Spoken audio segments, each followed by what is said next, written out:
I'm Russell Rowland, and this is The Song of Roland, a podcast about American culture.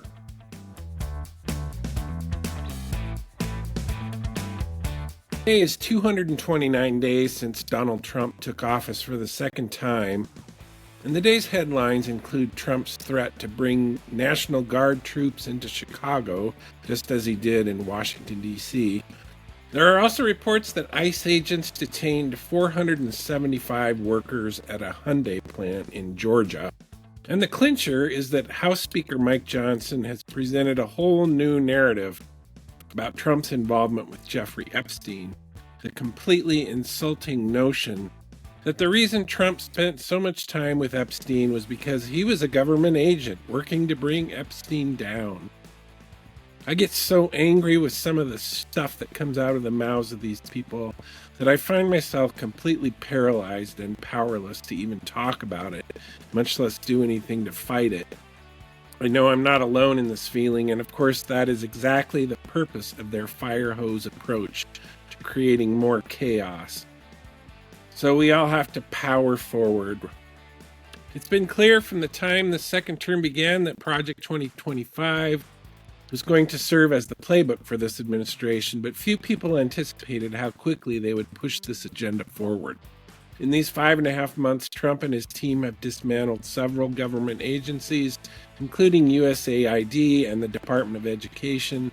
They've fired tens of thousands of government employees, gutting the U.S. Forest Service and the IRS, among other agencies. And on August 13th, Trump ordered the National Guard to take over the city of Washington, creating an atmosphere of fear and paranoia in our nation's capital, which you are about to hear more about on a personal level.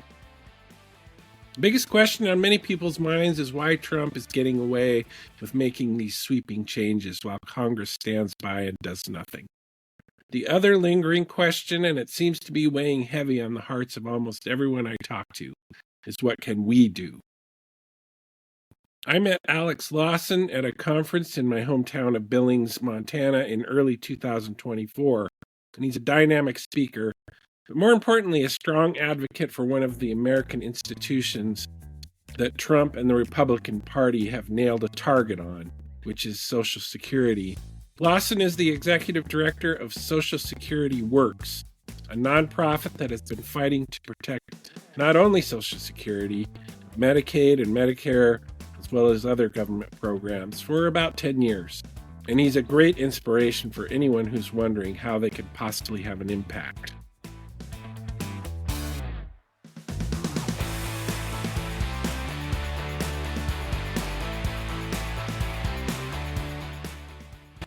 So tell me what it's like in DC right now with all the National Guard. It sucks. It's very localized. So, like, my neighborhood where I live, there aren't checkpoints. They probably will to fuck with us at some point. Where my radio station is in Anacostia, which is the majority black part of DC, also not many checkpoints. They sort of tried to do an Anacostia thing, and people made it really clear, like, this is going to be a disaster for you. And so now they've sort of settled onto, they're arresting DoorDash drivers and, workers outside of Hobby Lobby. And so people who live in the middle of Northwest, it's just like heartbreaking shit, like the Latino, which here it's Salvadorian, the Salvadorian neighborhoods. I've got a bunch of friends who live in the neighborhoods, and ICE is targeting parents walking their children to school on the first day of school, taking parents off the street. It's just terrible. The vision, the image that sticks with me is, a mother walking her two kids to the first day of school, and then, a call of ICE goes up, and then they're just sprinting down an alley away from ICE. And you're like, what the fuck is wrong with people? Yeah, it sucks. but like there's also a ton of opposition to it, and it's just growing. But really, they are arresting DoorDash drivers. That's so like God. right at the beginning, they went into some high crime areas and did like some amount of what would be some sort of policing. But they very quickly realized that that's extremely hard. That criminals very quickly are like, don't do crime right now. There's a lot of cops out there. And so, just like always, you're like, it's illegal to do illegal stuff all the time. So like, before this, all of the criminals, like they should have been arrested by these same law enforcement, and they weren't because they're criminals. They're good at evading law enforcement. And so an effort like this will always devolve into arrest the people who are following the rules the most because they're easy to find. They show up to court dates and shit like that. Yeah. It's just terrible. And it'll devastate our economy. It's already like, because most of this stuff, DC's a triangle, right? And I was talking about like, I live up here and my radio station's down here. Most of this is all right in the middle, which is also where downtown is. So like, restaurants are getting crushed. Their workforces are getting crushed. It's just all shit. That's the report from DC. Oh my God. I didn't realize they had checkpoints. They have checkpoints. Yep. That is unbelievable. And so there's these like fight back churches and DSA and other direct action groups and stuff who put up the lists of the checkpoints, who follow them, disrupt them, film them. Yeah. I have an ongoing art project that it says God. It's a piece by Jeremy Deller that says "God bless immigrants." Jeremy Deller is my second favorite artist, and I asked him if I could. I'm sorry. It says "Thank God for immigrants." Okay. He has another one that says "God bless David Bowie" that hangs on my wall. But for the inauguration, I asked him if I could, print some and then hang them up in acts of resistance, and he was like, "Hell yeah!" And then showing that even me, who feels like I'm pretty good at math, I printed 5,000 of them, and I had a whole street team just like wheat pasting them all over wherever the Nazis were, like Hotel Warrington and things. We just wheat paste them all over. And by the end of the whole weekend of stuff, they'd used 800 of them. And I'm like, oh, I got a lot left. So I currently have them, like they sprout up whenever I'm mad. I just throw money to my street team, and we throw them up around the checkpoints and stuff, and it's legal. I have it all like to the T. Make sure that this part of it's legal, so that my guys can wheat paste right in front of ICE and Homeland Security. And it was just art, but now one panel is art and one panel is a Know Your Rights QR code thing. Okay. So anyways, that's just like one of the many things that's fucked in this town right now. But well, no good news. I was going to ask, so the last time I interviewed you was April of 2024. So things have changed. I mean, you were pretty worked up about what Congress was trying to do with Social Security then.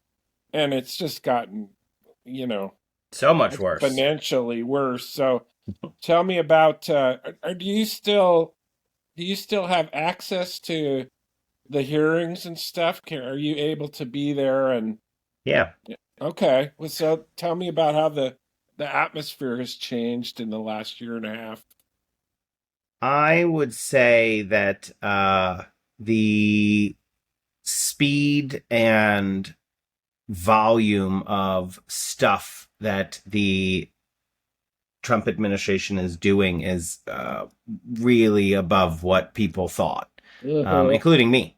It's like double the worst case. And I read Project 2025 before the election. I was Right. asked to brief members on Project 2025, so I had to actually read it.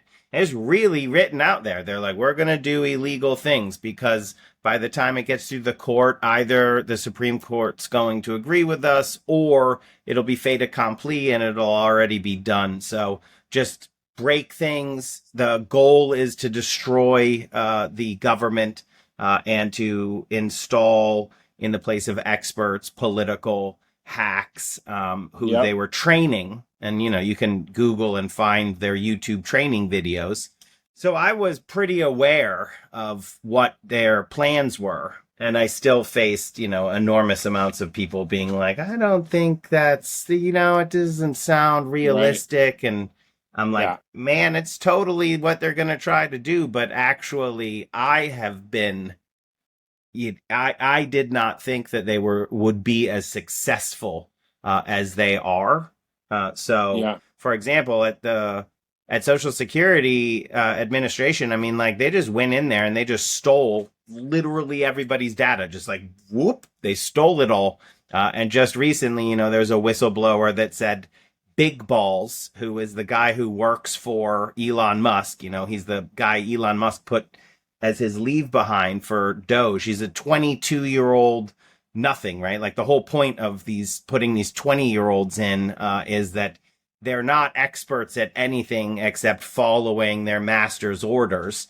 Mm. And this guy, Big Balls, uploaded everybody's data, all of the Social Security data, the whole database to the cloud, which is massively illegal and unsafe. And, you know, Yeah. the only reason you do that is so that some third party could get access to it, right? We know that Elon Musk makes his money as a data broker, right? The whole game is how much data can you feed your AI to give it more value. Mm. And that's leaving out, you know, other nation states. So it's crazy how fast they were able to just do enormous amounts of illegal stuff because the legal system moves very slowly. Yeah. Uh, at Social Security Administration as well, they just fired enormous numbers of people. And like we were dealing with a very creaky structure to begin with, lowest staffing levels in 50 years, right? This is just Social Security, but it's kind of across the board. Hmm. You had it was relying, and still the only reason we haven't had a catastrophic failure so far is because of the workers who are still there, who are doing the jobs of 10, but they know if they stop, you know, people are going to die.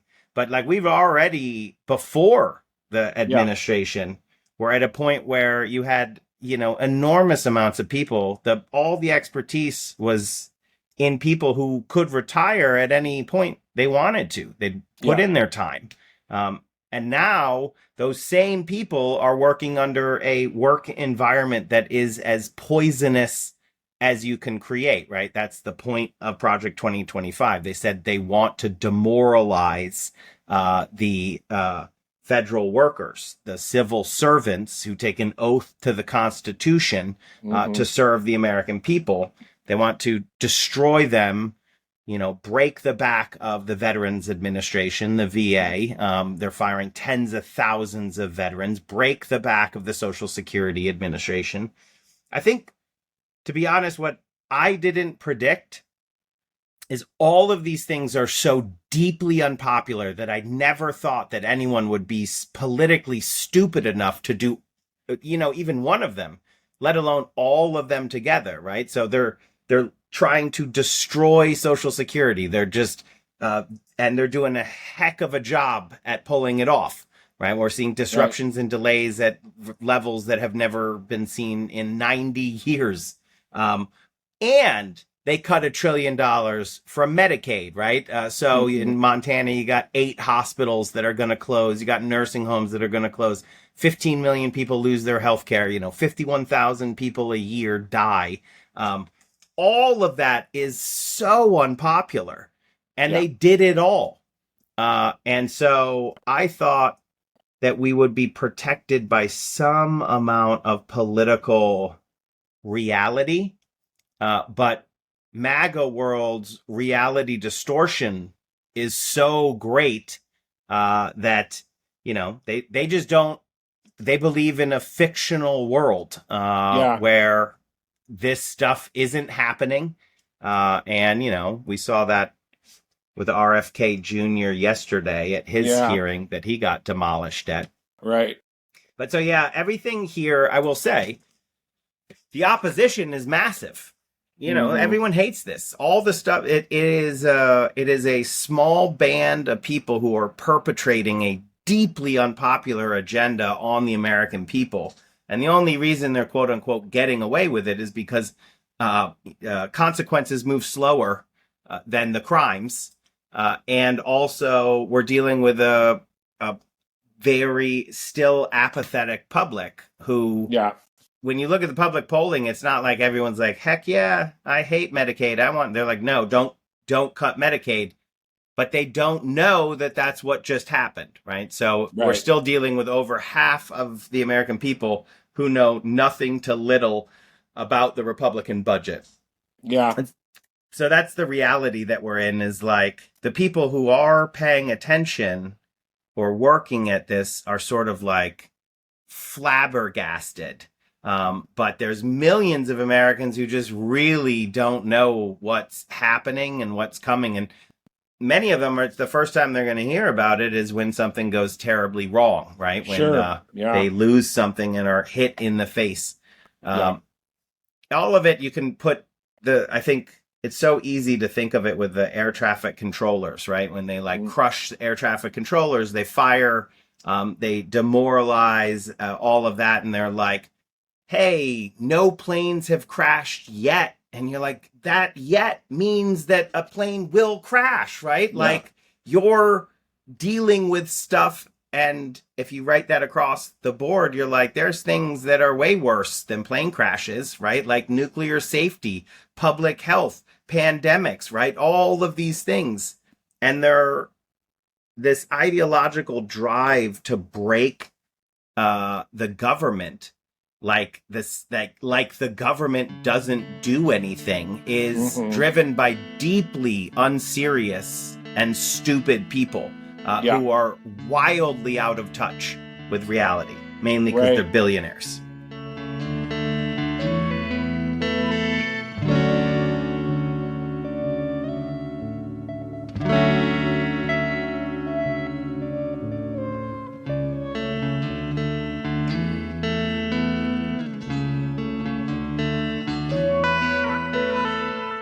I want to hear your explanation for how brilliantly Social Security was designed. Tell us about Francis Perkins and the whole founding of this and how perfectly it's worked forever. It's just to counterpoint it. Yeah. I will start by saying that it is important to remember that Social Security was born out of great chaos, turmoil, and badness, right? The Great Depression. Right. The Great Depression was a global economic collapse that was perpetrated on people by billionaires, by Wall Street, right? It was no accident. It was, there's all of these contemporaneous writings, actually decades of organizing against the plutocrats, the billionaires, having everything, right? In Montana, you have the Copper Kings, the same exact fights where the monopolists and Clark would be like, we should just get everything and the workers will lock them in the mines and they get nothing. That worldview inevitably leads to a collapse. It is unsustainable because billionaires do nothing. They're right. They just suck wealth out. it's all created by workers. And so the Great Depression happens, and you see unemployment levels that are just, they're so bad that many people are calling into question the entire American experiment, very much questioning democracy. And at the time, you had the rise of authoritarianism, you had Nazism, fascism in Europe, you have Stalin in the Soviet Union. And there was a huge movement in America that was like, yeah, I think maybe democracy has run its course. And you can read all about it. Like Father Coughlin at the time, this radio guy who had 1/4 of Americans listened to his show. There's nothing even like similar. And so against those forces, you have a movement, a people's movement, that has existed, and in there you have luminaries like Francis Perkins and the New Dealers. And the reason I do it this way is that this strain of populism and progressivism actually is all the way back, right? We only hear about it in sort of flashes, but in fact, there's all this work that goes in before. When everyone's like, hey, the billionaires keep taking everything, it's going to break. And then when it breaks, that's when there's a moment. And in that moment, Francis Perkins and the New Dealers knew that they needed to address the enormous levels of unemployment that were happening right then. And they knew also that they needed to not just do that. They needed to change the whole system to prevent that from happening again. Yep. And so all of the things the New Deal did are quite easy if you just sort of like read about it, read FDR's actual words, read Francis Perkins' words. It was all caused by an upward redistribution of wealth. When the billionaires are picking the pockets of working people, the economy collapses. So you actually have to set up a system that fights against the upward redistribution of wealth. You have to put money into the pockets of working people. And the way you do that with Social Security is it's wage insurance. So we rely in this country for the experiment to work. Our nation relies on wages, right? So you work an honest day's labor and you get an honest day's wage. And that is how the country functions. When that gets out of whack, when you work an honest day's labor and you get not an honest day's wage, when you're paid slave wages, starvation wages, that's how things get out of whack. So the New Deal had a minimum wage. But read what FDR says about it. It's a living wage. He's really clear. The point of this is that if you work hard, then you get paid a wage that means you can live on it. And if you're a business owner, if you're the boss and you can't, quote unquote, afford to pay your workers a living wage, then you are bad at business, and someone is going to have to be better at business. And it's creative destruction, the Austrian school. Get out of here. The minimum wage, unemployment insurance, and the right to collectively bargain and form a union, which enables workers to actually increase their wages, to increase the amount of productivity that comes to them, and Social Security. So Social Security is this unique thing that it's for when, hopefully people retire. They lose wages because they retire. And so this replaces those wages when you retire. Social Security is a wage insurance against this one where you're like, well, I hope we get, I live to retire. And over time, we've expanded Social Security so that it also replaces wages if you become disabled. You face a life-changing illness or injury, can no longer work, then you don't get wages. So Social Security is there to replace some of those wages. For the surviving minor children in the death of a breadwinner, right? So if the worker in a family is killed or dies, the surviving children are able to get some of the wages replaced. So that's what Social Security is. It's an insurance program. The FICA payments that you pay in are insurance premiums. Yeah. And this is all sort of the genius of Francis Perkins with Social Security is a couple things. One, when FDR signed it into law, he said this is a cornerstone on which we're going to build, right? It was never like, hey, we're done. It's like, here's the system, and we have to make it better and better and better, an ever-expanding system of economic security. And also, Social Security is part of a raft of policies. Unemployment insurance, minimum wage, the right to go to form a union, right? And so all of those are aimed at fighting against the upward redistribution of wealth. And man, does it work. Like if you look at all the data, from basically the New Deal through what a bunch of people will, like right wingers will be like, oh, the good old days, but they're talking about the racism side. But if you look at the other side, you did have wages that tracked with productivity. Workers were getting the fruits of their labor. And that was because it was enforced that way. The top tax rate was, 90%, the Eisenhower era. And so all of that worked. And that is really when the American engine of middle-class wealth creation took off. And it worked all the way up to 1980. And in 1980, you see this neoliberal, reactionary backlash, right? The corporations actually, they all get together and you can Google this, the Powell memo, and call that the starting gun of the billionaires being like, we've had enough of this success because it's evenly shared, or not evenly at all, right? The billionaires were still there. That's the part, the philosophical part that we don't have to delve in. During this whole time when things were working, there's also the super wealthy, right? You still have billionaires. Yeah. They don't get everything. And there's a deep sickness in them that it's never enough. So they're always going to take more. That's why you do need policy solutions. Because if you ever leave it up to the billionaires, they will end with the economy in the ditch every time. So there you go. 90 years this year, through war and peace, through boom and bust, through health and pandemic, Social Security's never missed a single payment. It's there for the American people. It's the rock that people can count on compared to the risky alternatives on Wall Street, where you see 401ks turn into 201ks. Social Security has been there for generation after generation after generation. And it works and everyone loves it except for the billionaires. Right.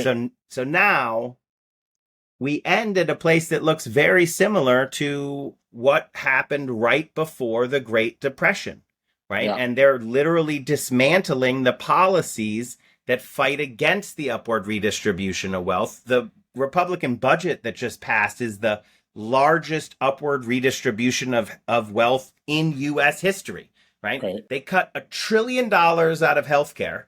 15 million people lose healthcare, and that goes directly into billionaires' pockets in the form of tax handouts. It is just an upward redistribution of wealth, and unfortunately, it's going to end in the exact same way. The economy, the world economy, the U.S. economy, it just calamity is right in front of us, and we're just going to have to be prepared, like Francis Perkins and the New Dealers, to not only address, the crisis that is created by Donald Trump and his billionaire buddies, but to actually build a system that prevents the billionaires from taking everything and, playing the same story over and over again.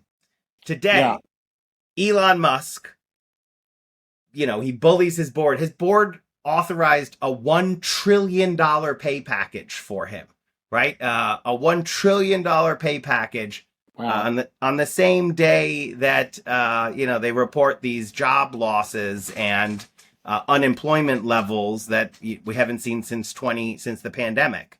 And so I think those two stories, and the billionaires are so out of touch that they don't understand the inevitability They think that they did it themselves. They think they're so magical that this time reality is not going to do what it always does. Right.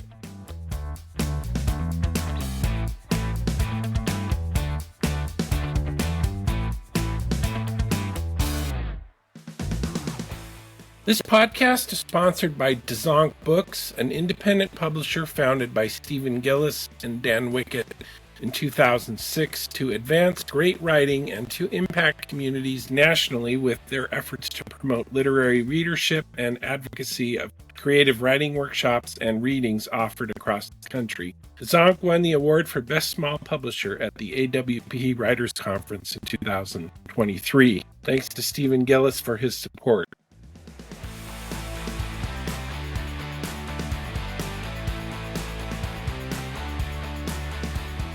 So talk about there was at one point they put a cap on the amount that the billionaires or the wealthy have to pay into Social Security too. So that's impacted the whole structure too, right? That is there's no problem with Social Security except that the benefits are too low.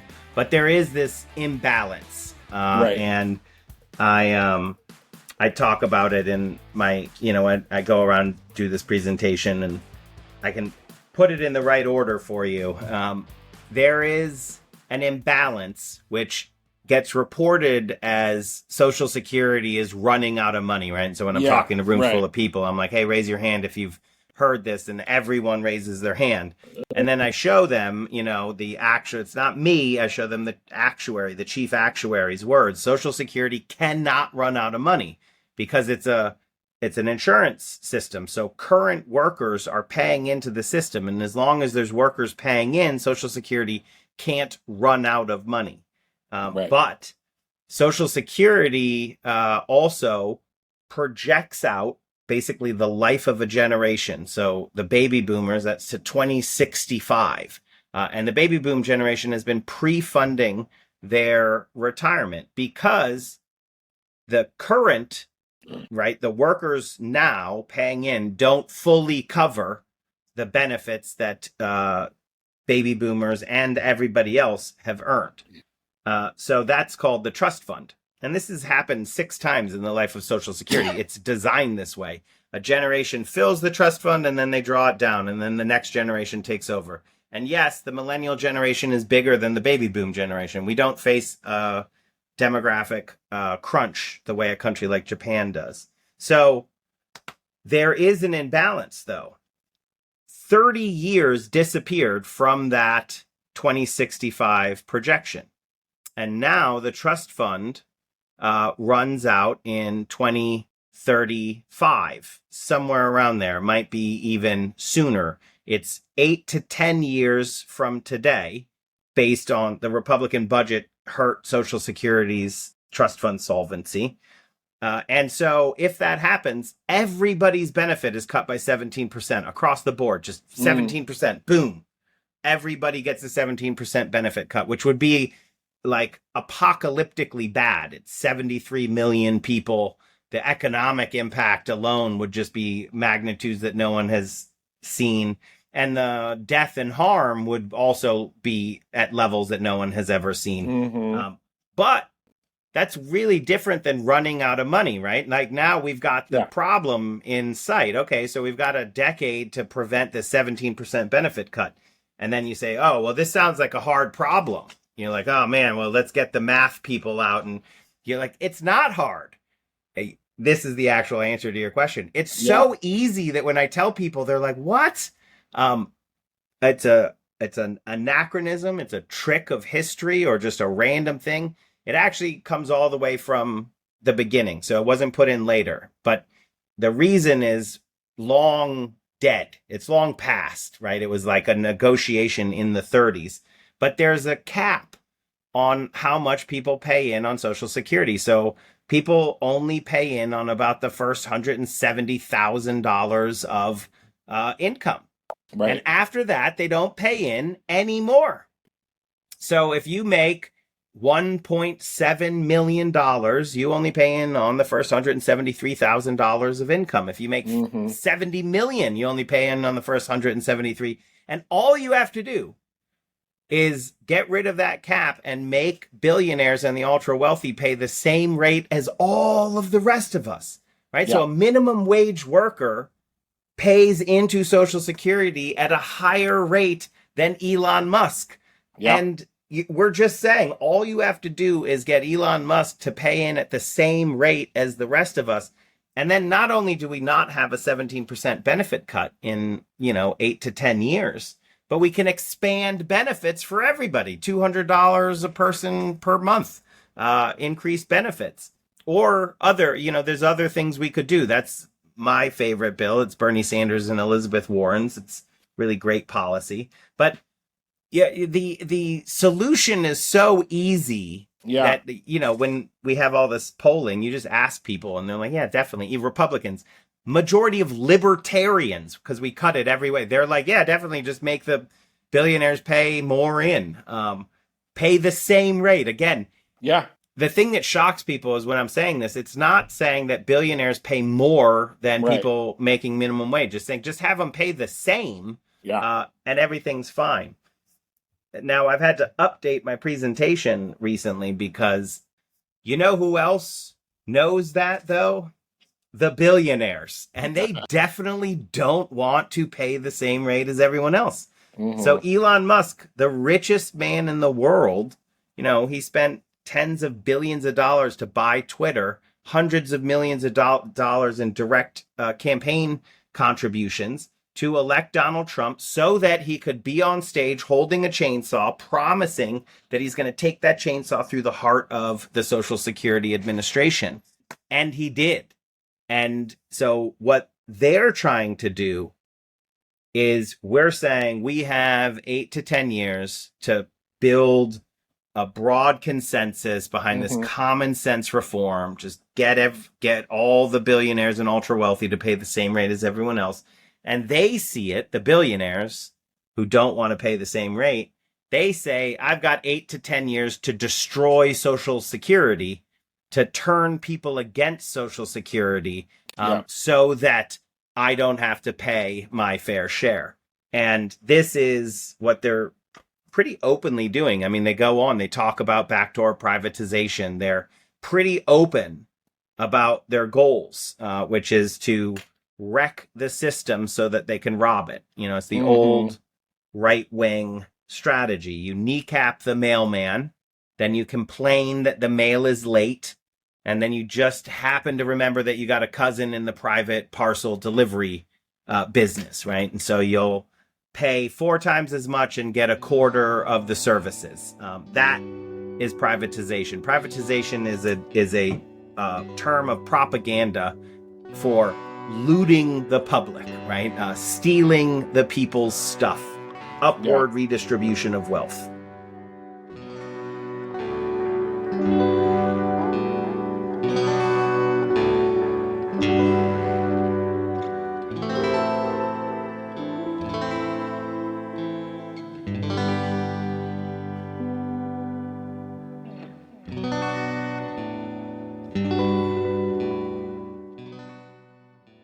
Explain to me how it is, and I would love to hear your take on the mood in the congressional chambers with the Republicans just going along with all the Project 2025 agenda, and are they just completely cowed into doing this, or are they actually believers in this and going along because they are in full support, or are they just trying to hang on to their jobs? What's going on there?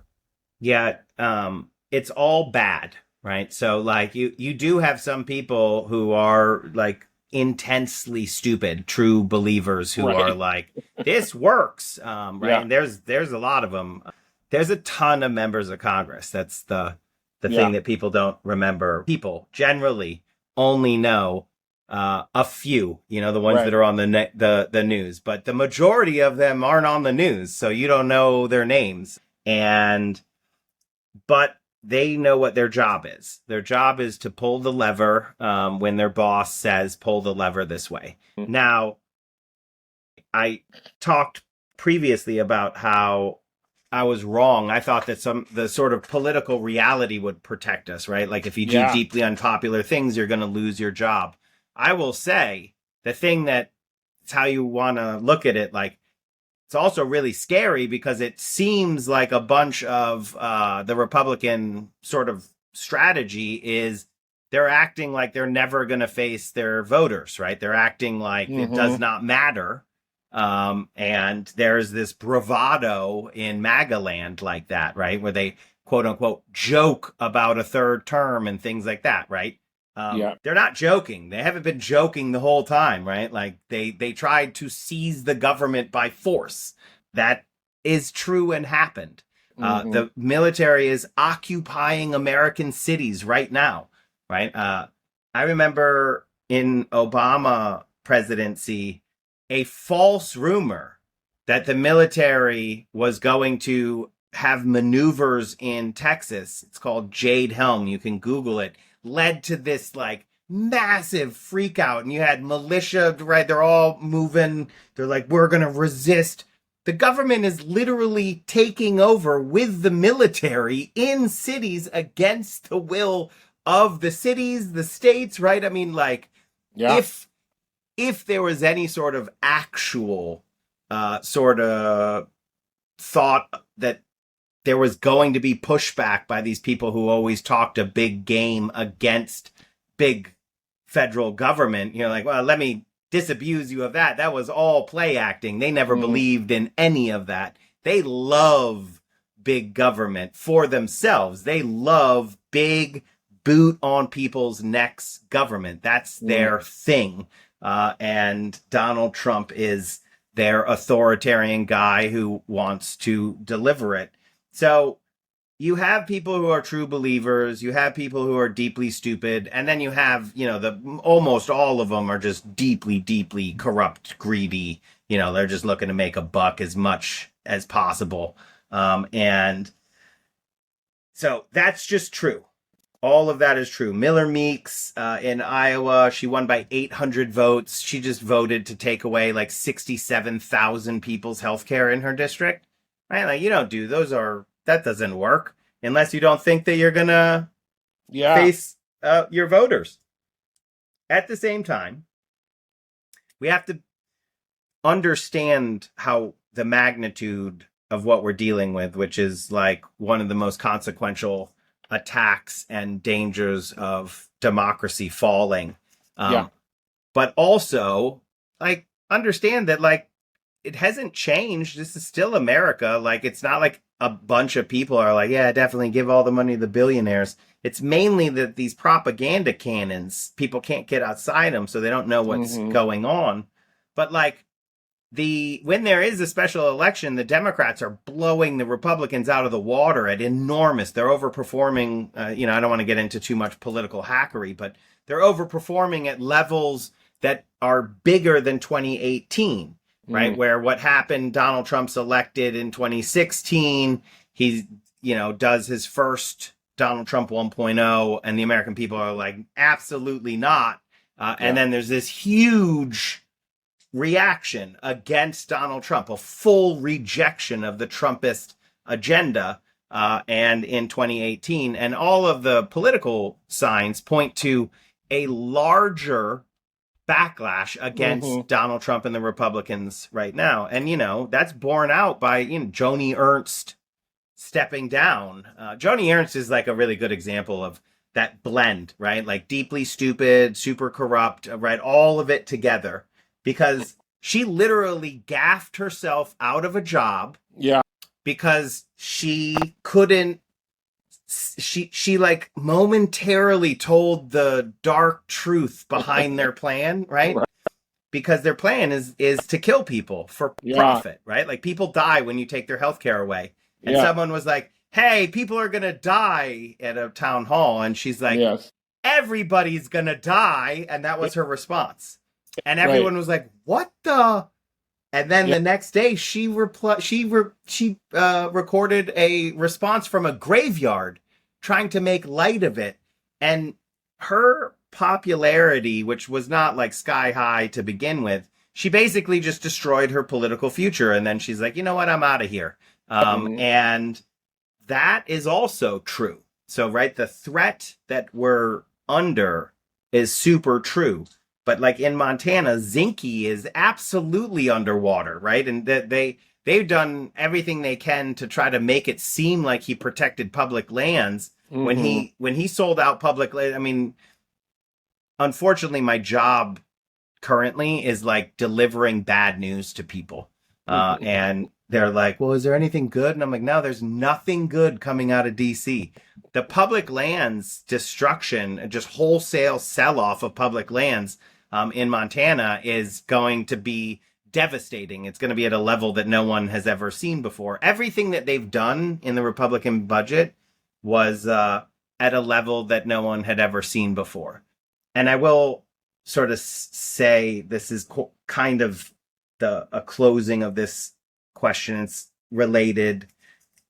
You do hear from sort of like middle or people who are like, I don't know, probably everybody's bad. Like they're like, nah, I don't think the Republicans can be that bad, right? All of that sentiment is out there. Mhm. And so they're like, Lawson, you always are saying that the Republicans are gonna do this and people are gonna die and I'm like, right. And we've always won. We were like, if we don't act together now, then this will happen and people are going to die. But we've always been able to prevent it, Mhm. right? Like in Trump 1.0, you remember John McCain's thumb down? That was that stopped this from happening. So the big thing is that in my lifetime, we've never had this where the Republicans are always saying, I'm going to get rid of the Department of Education, and it is red meat. It sells to their MAGA base, but they've never gotten rid of it until now, right? They've Right. always said they're going to do these things, but now they're doing them. Right. And the reason they always said it and didn't do it is because they know that it's deeply unpopular. So it's just sort of, I do a lot of like media quicker where we don't have as much time here to talk. Mhm. Uh, and they're always like, well, it can't be all bad, right? They're always, because you want to end on that note and and I'm Yeah. like, no, it's worse. Yeah. Yeah. However much, whatever you're thinking, it's 10,000 times worse than that. I asked the historians and the policy people, there's never been anything like the government taking 15 million people's health care away, right? Like even Right. going back to like the Continental Army, you go all the way back. There's never been a time when the government pulled this much away from people and just took it away from them, right? Like Mhm. that's unprecedented. And so Right. we know exactly what happens, though. There's no uncertainty. Uncertainty is in business, like, oh, we don't know how this will affect. And you're like, oh, I know exactly how this is going to happen. Mhm. If you steal 15 million people's health care, tens of thousands of them will die who wouldn't have died otherwise every year. And it's primarily going to be seniors, people with disabilities, and poor seniors and people with disabilities most of all, i.e., Mhm. the most vulnerable people in society will be harmed and killed in order to give trillions of dollars in tax handouts to the richest people in the history of the world, like Elon Musk. Yeah. So there's two schools of thought about how to respond to all this. Well, there's more than two, but the extremes are, follow the rules, vote, all that. And then there's a lot of people that are saying, we can't sit back and rely on the old uh, the way it's supposed to work strategy anymore. We really need to be forward thinking and fight. So where do you fall on that? You have to do everything. It's a diversity of tactics. So generally, the only thing that annoys me is when those two sides and they're like, you know what we'll do? We'll just argue on the internet with Yeah, each right. other instead of doing anything. And you're like, look, man, Yeah. you're going to do mass organizing, which we do. You know, Yeah. we are in the heart of No Kings, and there's No Yeah. Kings 2 on October 18th coming up. We're going to have millions of people in the street.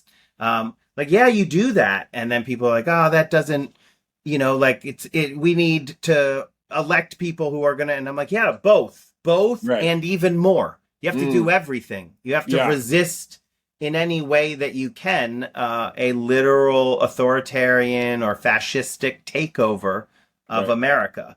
The one thing that I don't think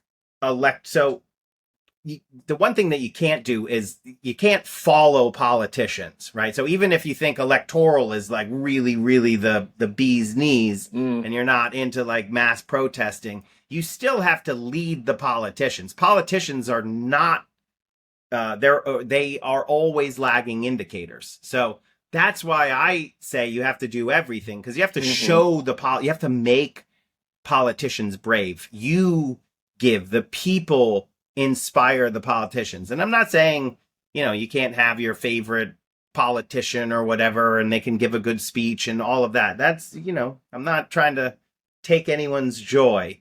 I'm just saying that for the body politic to move, the people have to be out front. And that is why I think that you do all of these protests. Yeah. Right. So I try to be nice to everybody, but I'll just actually tell you. The truth is you have to do both of them. And if you do one or the other then you're losing. You have to do the protests. And protests matter so much. And people are like, oh, well, I don't see immediate change. And you're like, you're right, because that's not how it works, man. And you never know which spark, which moment, which thing is going to do it. And neither did we have a history back to before this nation was a nation of people fighting for popular power over the power of the few, the plutocrats, the billionaires. So like the civil rights movement, they didn't know which movement, which march, which thing, which moment was going to do it, right? Rosa Parks didn't know that her protest was going to be the one, and she was not alone. She was trained as part of a movement. And right now we have trainings about nonviolent disobedience, about actions that you can take. And right. So like this infrastructure that we're building along with mass action. So that's when we have millions of people in the street. The truth is that the science is even clear on this, that the only way to defeat autocracy, right? Or whichever word you want to use, it just means, it means no longer listening to the people, right? So one person or a few people's will is what decides things versus the people's will. The thing that stops that is millions of everyday people saying no. It's not one big thing. It's not one big election. It's just every day millions of people saying, no, I'm not going to allow you to do that thing that I know is illegal, right? I'm not going to allow you to steal this election. I'm not going to allow you to do, maybe you're going to have done the thing, right? Like big balls stealing the data. Yeah. But you're like, okay, but I'm not going to let you get away with that. I know your name. I know what you've done. And we will make sure that you are held to account. The violations of people's civil rights. So if you don't sort of believe me, and I always ask people to fact check me all the time, it makes my stuff get better because people just email me and they're like, hey, you said this. Here's this interesting nugget. And I'm like, oh, fascinating. But Google, fact check me. Do this one. South Korea coup prevention. And you will just see this whole bunch of articles, and every one of them, there's a guy in South Korea. He rolled tanks through. He tried to have a military takeover of the country. The setup was very similar to how all the authoritarian setups are. And it would have worked, except for the most everyday people, the ordinariest people that you'll ever see in your life. who just stand up and say no. They're like literally stand in front of the soldiers and are just like, get out of here. And the soldiers are like, I'm not going to gun down my own people for this guy, right? And the whole thing just evaporates, right? That is the only thing that matters, is that people never allow the takeover to happen, that people always stand up and say no. And that can take the form of voting, that can take the form of calling in and expressing your opinion, heated or otherwise, that's protest. It's all of these things, but never let them, take your joy, because that's how fascists, that's their thing. Their thing is they hate joy. They're jealous of people who have authentic human connections and joy.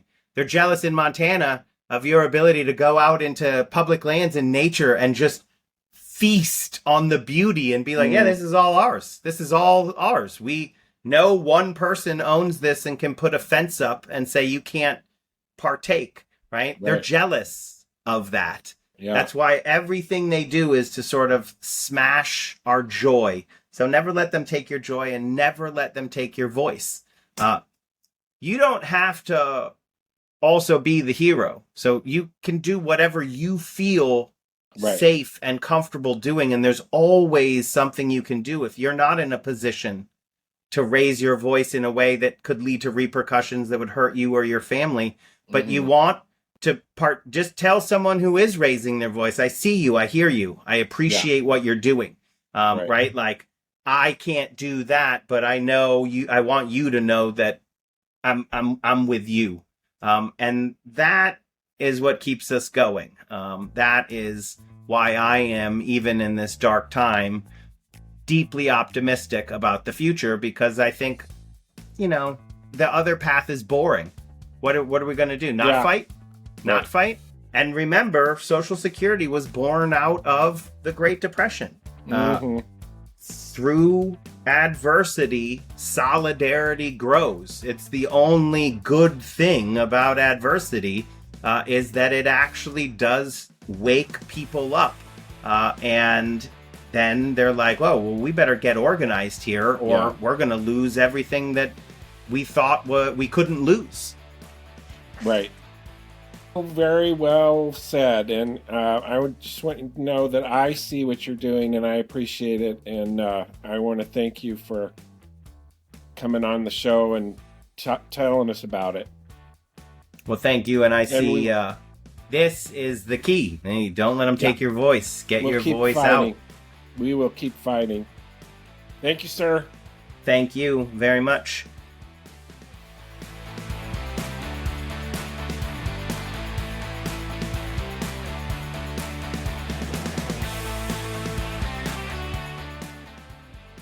I want to thank Alex Lawson, Executive Director of Social Security Works, for joining me for this conversation.